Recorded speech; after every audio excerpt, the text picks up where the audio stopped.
Hello friends, स्वागत है आप लोग का एनसीईआरटी जोन में।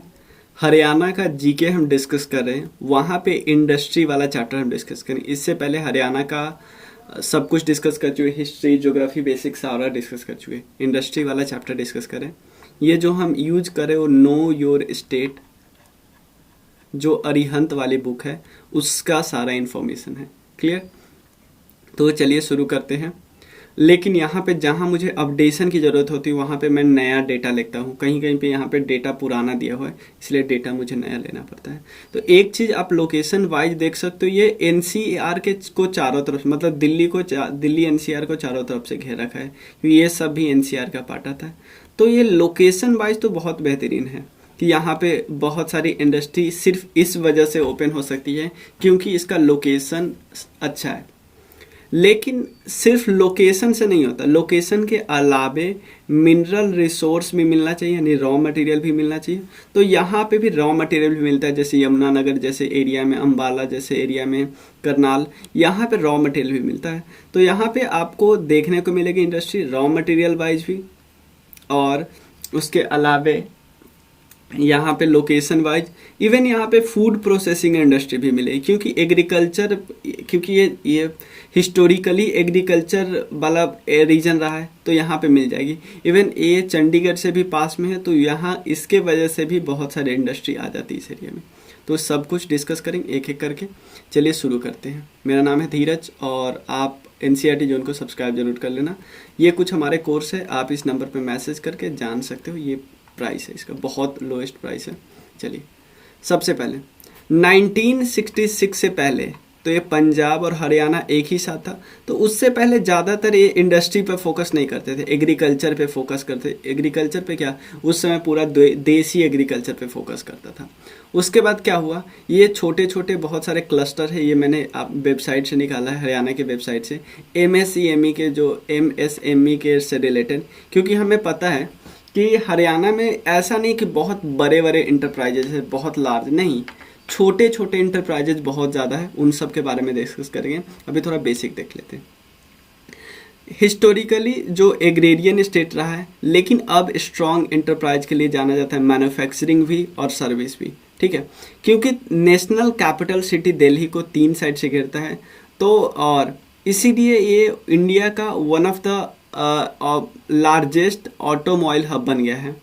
ठीक है, और इवन नॉलेज इंडस्ट्री है, जैसे आईटी, गुरुग्राम का एग्जांपल आप ले सकते हो। गुरुग्राम में कई सेंटर भी है, जैसे इंटरनेशनल सोलर अलायंस, इसके अलावा कई और सेंटर ओपन होने वाले हैं।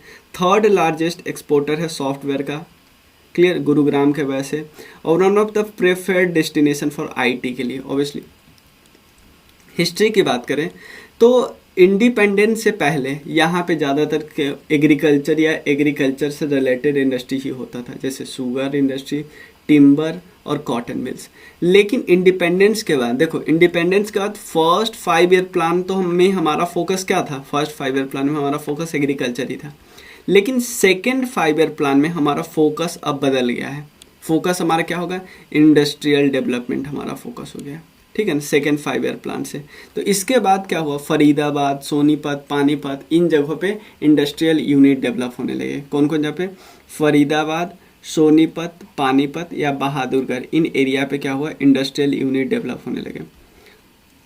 ठीक है, स्टेट को देखो, इस स्टेट में क्योंकि ये पहाड़ी वाला एरिया है, कुछ अरावली का भी पार्ट है, कुछ शिवालिक का भी पार्ट है, तो इन जगह मिनरल रिसोर्स मिलता है यहाँ पे। ठीक है ना, और पंजाब से सेपरेट होने के बाद जो मेजॉरिटी मिनरल था वो इनके पास आ गया। तो उसके बाद इन्होंने क्या किया, इंडिपेंडेंट इंडस्ट्रियल पॉलिसी बनाई, जिसमें इनका मेन काम था कि कैसे न कैसे करके हम मिनरल को एक्सट्रैक्ट करते हैं और वहाँ से यूटिलाइज करते हैं, उससे कुछ ना कुछ बनाते हैं।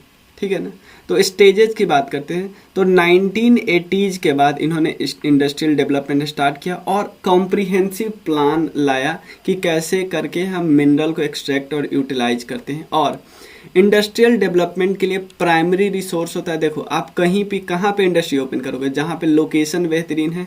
लोकेशन हम कुछ चीज़ों का देखते हैं, जैसे मार्केट का देखते हैं, रॉ मटेरियल का देखते हैं, इवन देखते हैं। तो अब सबसे पहले देखो, यहाँ हमने रॉ मटेरियल के हिसाब से देखा, यमुनानगर, अम्बाला, फरीदाबाद, भिवानी। ठीक है ना,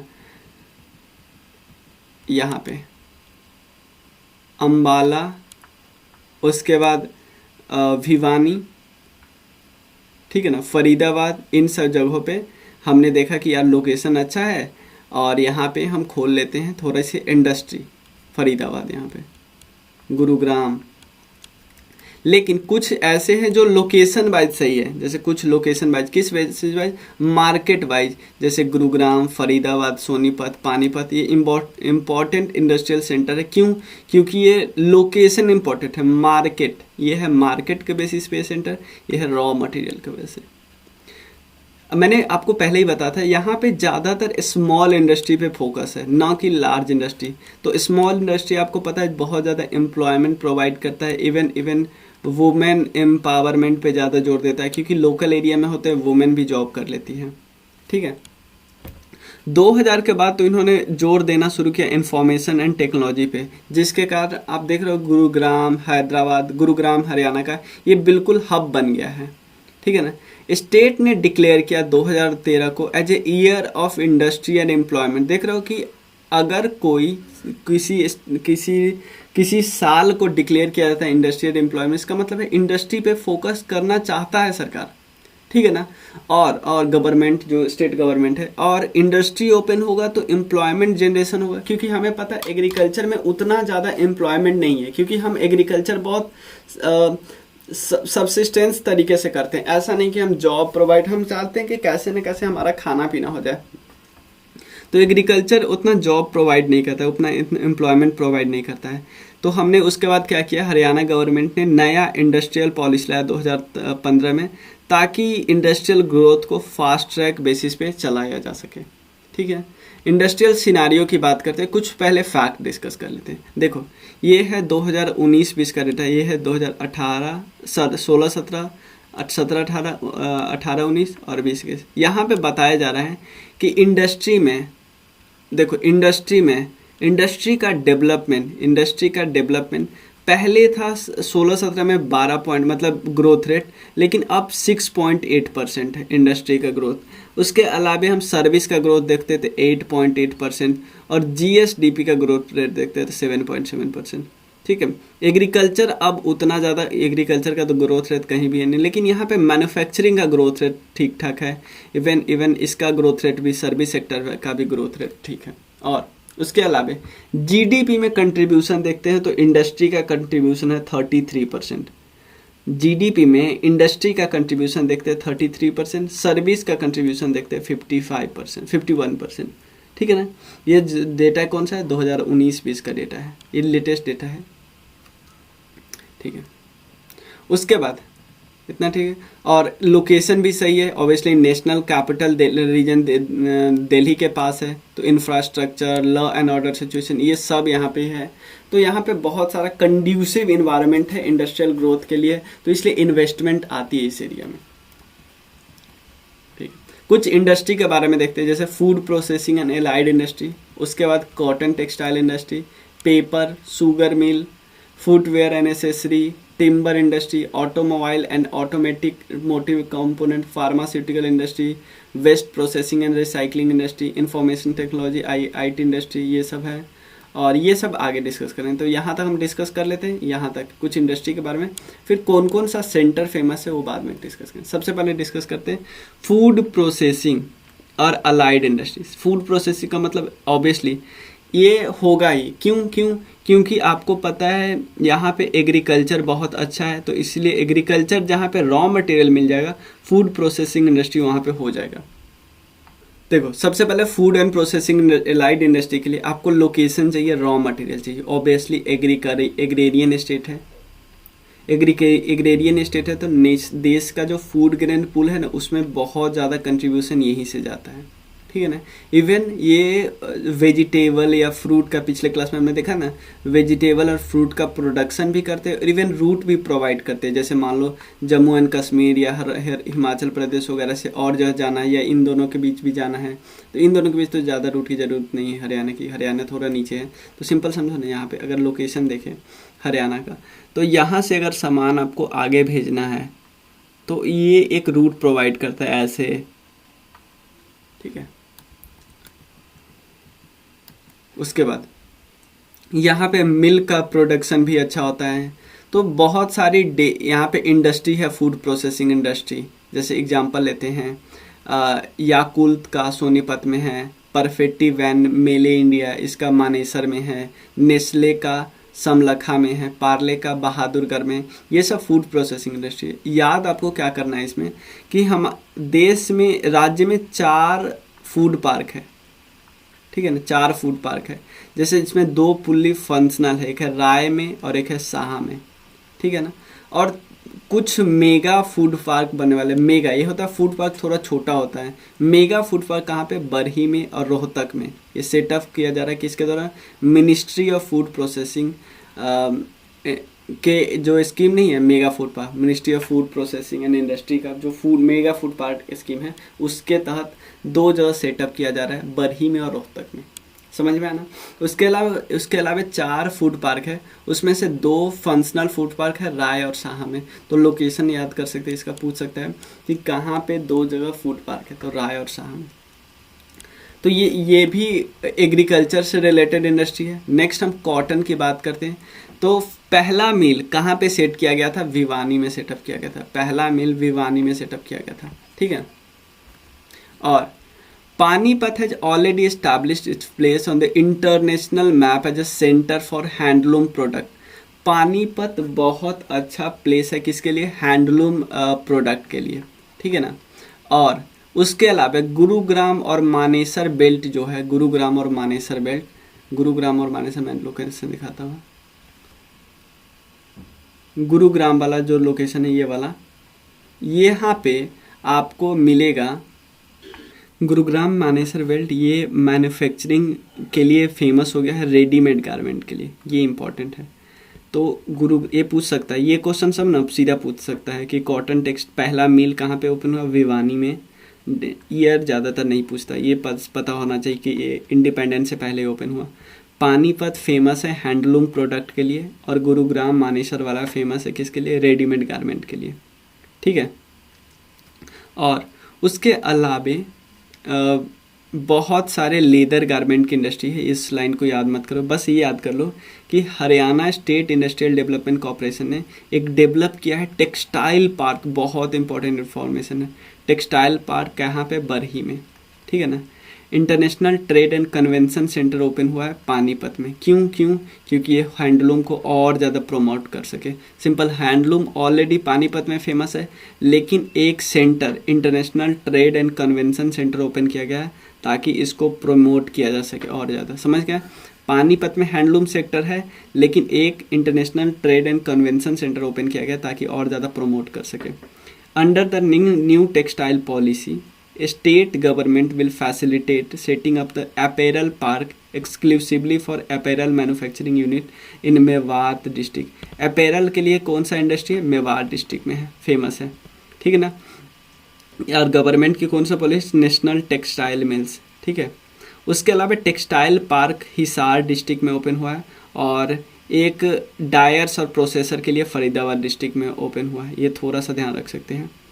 उसके अलावा कई सारा कारपेट क्लस्टर ओपन हुआ है पानीपत में, गारमेंटिंग क्लस्टर गुरुग्राम में, और उसके अलावा सिरसा में होजियारी क्लस्टर ये सब ओपन हुआ है।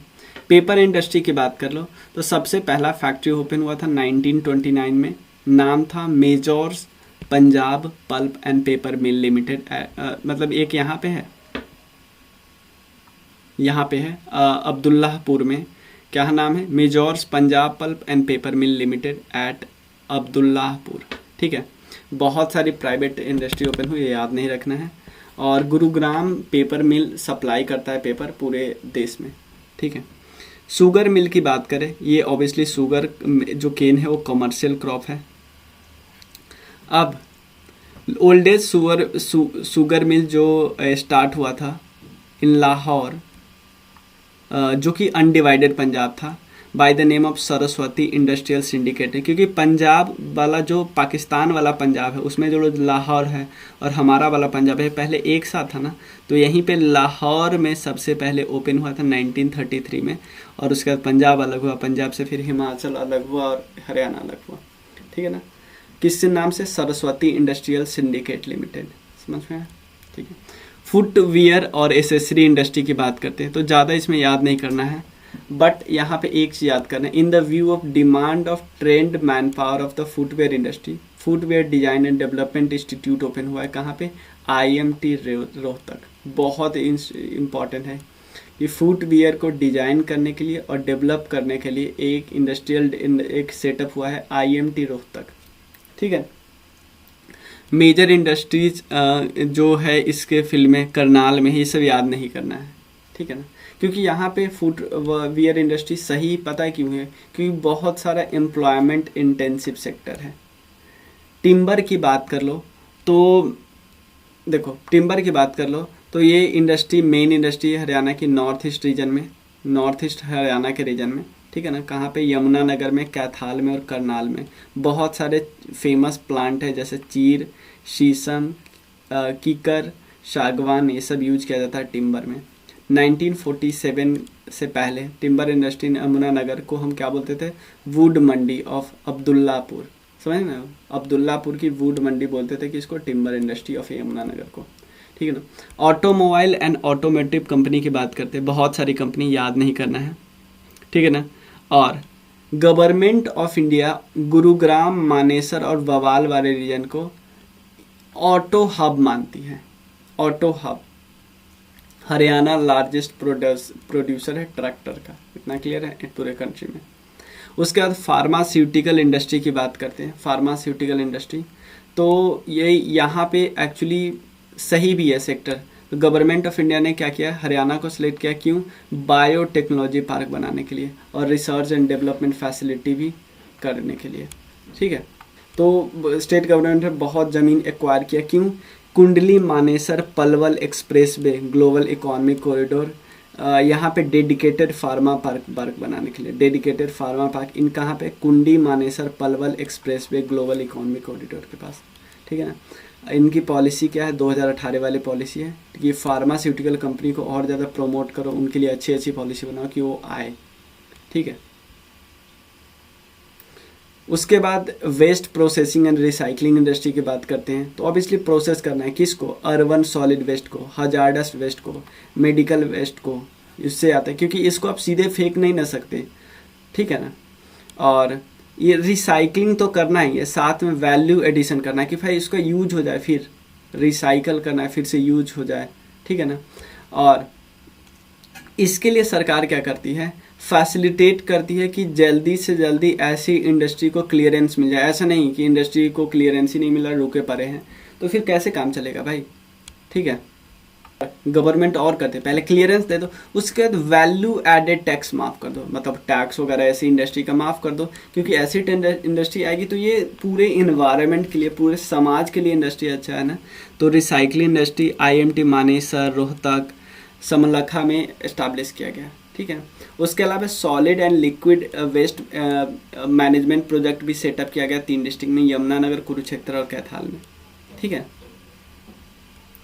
उसके अलावा एक करनाल में भी सेटअप किया गया है, क्या, treatment plant to convert waste to energy, ठीक है ना। एक कचवा रोड में है करनाल में। उसके बाद इंफॉर्मेशन टेक्नोलॉजी, अगर हरियाणा में गुरुग्राम का नाम आता है तो फेमस इसीलिए आता है, IT इंडस्ट्री बहुत है, बहुत ज़्यादा एम्प्लॉयमेंट को देती है, एक्सपोर्ट होता है, वेल्थ जनरेशन होता है, ग्रोथ होता है, ठीक है ना। तो स्टेट ने क्या किया, अप्रूव किया है ऑलमोस्ट 35 साइट, क्यों, साइबर पार्क के लिए, ठीक है ना। टाउन कंट्री डेवलपमेंट का उतना ध्यान नहीं देना है, बट ये समझ लो अपार्ट फॉर गुरुग्राम, हमें लगता है सिर्फ गुरुग्राम है, लेकिन फरीदाबाद, अम्बाला एंड चंडीगढ़, वो तो कैपिटल है, वो तो अलग ही है, सोनीपत, करनाल, ये सब इमर्जिंग IT हब है। हमें लगता है यार नहीं सिर्फ गुरुग्राम है, ठीक है। तो स्टेट गवर्नमेंट की बहुत सारी इनिशिएटिव थ्रू, अपनी एजेंसी के थ्रू बहुत सारे इनिशिएटिव लाते हैं, जैसे secretariat for information technology, Haryana state electronics development corporation, उसके बाद Haryana state industrial development corporation for furthering the development of information. अगर कोई स्टेट इतना बेहतरीन काम करेगा तो वहाँ पे IT क्यों ना डेवलप हो, समझ ना। IT डेवलप होने के लिए हमें रॉ मटेरियल उतना चाहिए नहीं, ऐसा नहीं कि मिनरल वगैरह चाहिए, आपको ज़्यादा से ज़्यादा गवर्नमेंट का बहुत फेवरेबल पॉलिसी चाहिए वहाँ पे, और वो खासकर NCR जैसे जगहों से पास होने चाहिए, क्योंकि वहाँ पे फिर जो ज़रूरत है जैसे लोगों का, जो स्मार्ट लोगों की ज़रूरत है, मतलब स्मार्ट इन द सेंस कि स्किलफुल लोगों की ज़रूरत है, तो वहाँ पे मिल जाना चाहिए। तो स्टेट गवर्नमेंट ने एक आईटी एक्ट लाया पॉलिसी, और ताकि अट्रैक्टिव फिजिकल इंसेंटिव दे सके हम प्राइवेट सेक्टर की, भाई आओ आओ आओ तुम, ठीक है। तो इतना रहने देते हैं, नेक्स्ट वीडियो में हम आगे डिस्कस करेंगे, ठीक है। चलिए मिलते हैं। अगर आपको कोर्स ज्वाइन करना तो आप इस नंबर पे मैसेज कर लेना। चलिए थैंक यू सो मच। क्योंकि Lucent objective, Rakesh Yadav sir की ऑब्जेक्टिव, क्राउन जी के एनसीईआरटी समरी, लूसेंट जी के पूरा कंप्लीट है, कुछ कुछ बचा हुआ वो हम करते जा रहे हैं। चलिए थैंक यू सो मच।